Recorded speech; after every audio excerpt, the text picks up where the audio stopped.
So I got some new NARS stuff in the mail. This is the fall collection. More details will be in the description box. So foundation is now on. I have my headband on and I'm ready to test out these new products. I'm very excited. And it says that there are limited edition smoldering fall hues, tempting nudes, brazen berries, and bold brows. All right, so there are two eyeshadow palettes in this collection. One is called Singapore, and this is Singapore. There we go. You can see the shift there in the shade. And the second one I have is MOJAVE, and that is the palette right there. Those shimmer shades, you can see them on the side there. They are stunning, as NARS does shimmer shadow. So as far as swatching these palettes, I think Stephanie Nicola is probably the best person to swatch any and all things for eternity. But I can definitely show you how they work on the eye and walk you through what's happening and how it's performing. I have a few other NARS shadow palettes and I'm familiar with their formula. I like their formula, but if you're not familiar with it, I'll show you and talk you through. My lids are primed. I don't really use primer on a daily basis, but using a little bit of foundation with my beauty blender over the lid pretty much does what I need it to do. And I'm taking a dense brush like this guy right here, nice and fluffy and synthetic, to sweep color all over the lid. And I'm going to be using the lightest color here, the cream shadow. I'm packing that on the center of the lid and kind of blending upward. So far so good. They feel satiny, if that makes sense.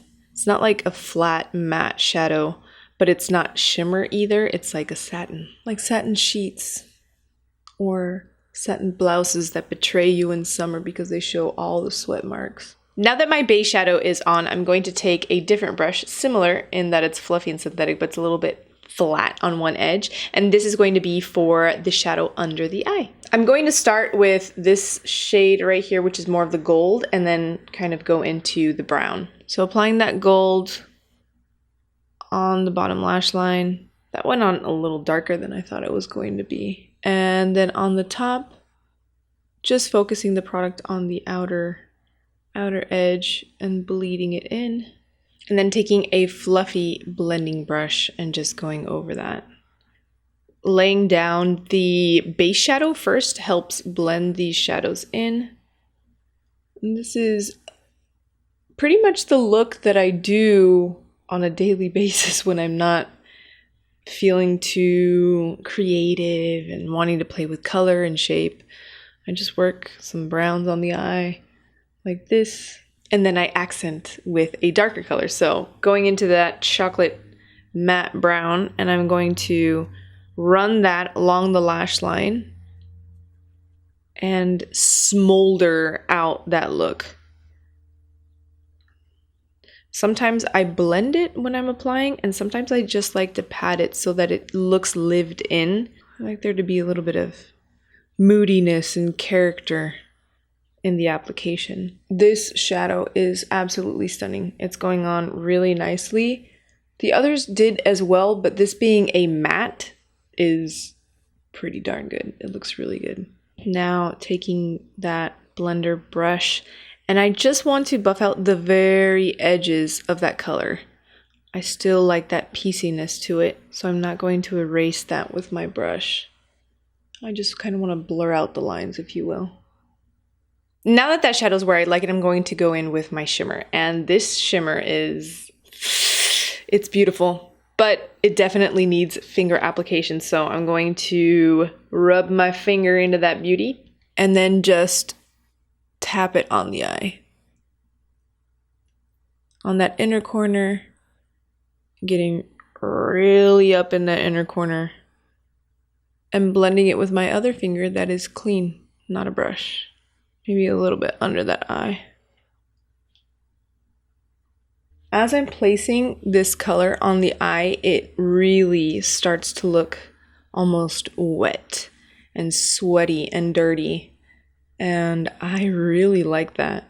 I mean, yes, you could take this palette and make it very glam, but that just really isn't my style, and it's not what I feel from the palette. All right, so eyeshadow is done. I'm going to add a very light coat of mascara, something just to define the lashes, not to make them bright and beautiful. And then we're going to move on to brows. So in this collection, there are also 8 brow perfectors. They look like this twist up pencil with a spoolie on the other end. The tip of the pencil isn't round, it's oval shaped. So that should help in getting straight lines when applying the product, because there's going to be one side of the product that's more flat and not so round as if it were a perfect circle. And what I really like about these shades is that there's options. There's not just your typical blonde, brown, soft brown, whatever. There's cools and warms to each shade. So there's a blonde in cool and warm, there's an auburn in cool and warm,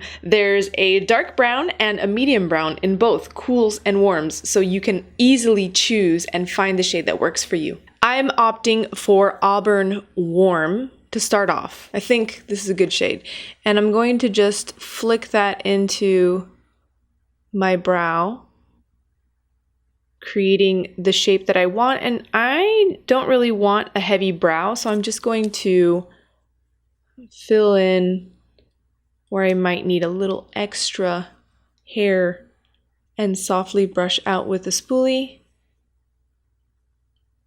Brushing the hairs up really gives you an idea of where you have product and where you need product.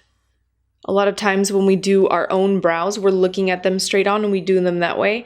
But when we turn our head, you can see gaps in the brow. So it's important to brush through those hairs and really look at what we're doing.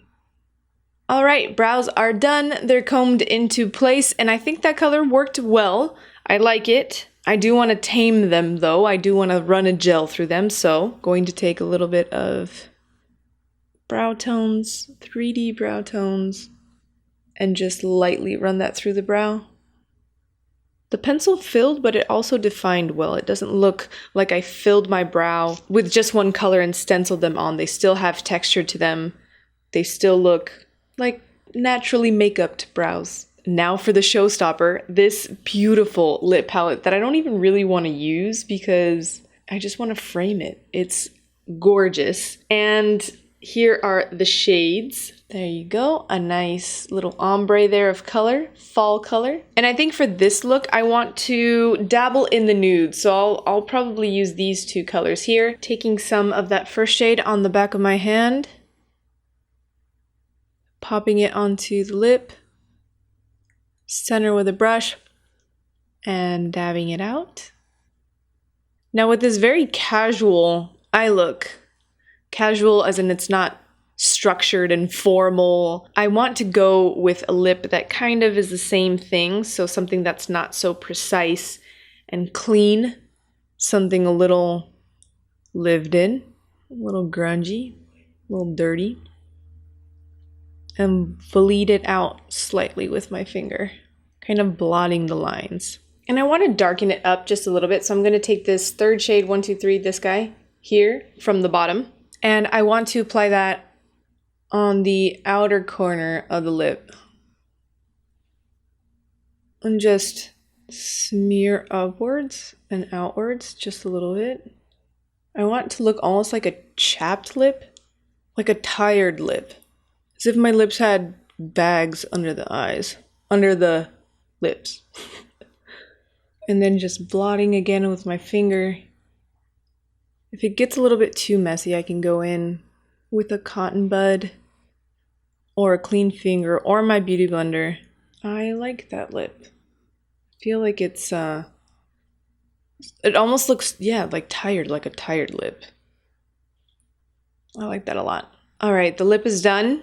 I really like that lip. Now I'm going to go into sculpting the face a little bit, bronzer, whatnot. All right, guys, that is it. This is the, I don't know. This looks almost broken down, busted, tired and grimy. I don't know. I like it. It's a mood. It's definitely a mood. All in all, I feel like the NARS collection is NARS. Good quality, but still fresh and bold and modern, but sophisticated. Thank you for watching. This is a different type of video for me because I'm showing you new products as I'm testing them out. On myself, which is why I keep looking in the mirror, I'm not that narcissistic. I like the look of the product on the skin. I still have to try it out though on models and other people to see how I like it performing in the workplace. Let me know if you've tried this collection, if you're thinking about trying this collection, and what you think. Talk to you later. Bye.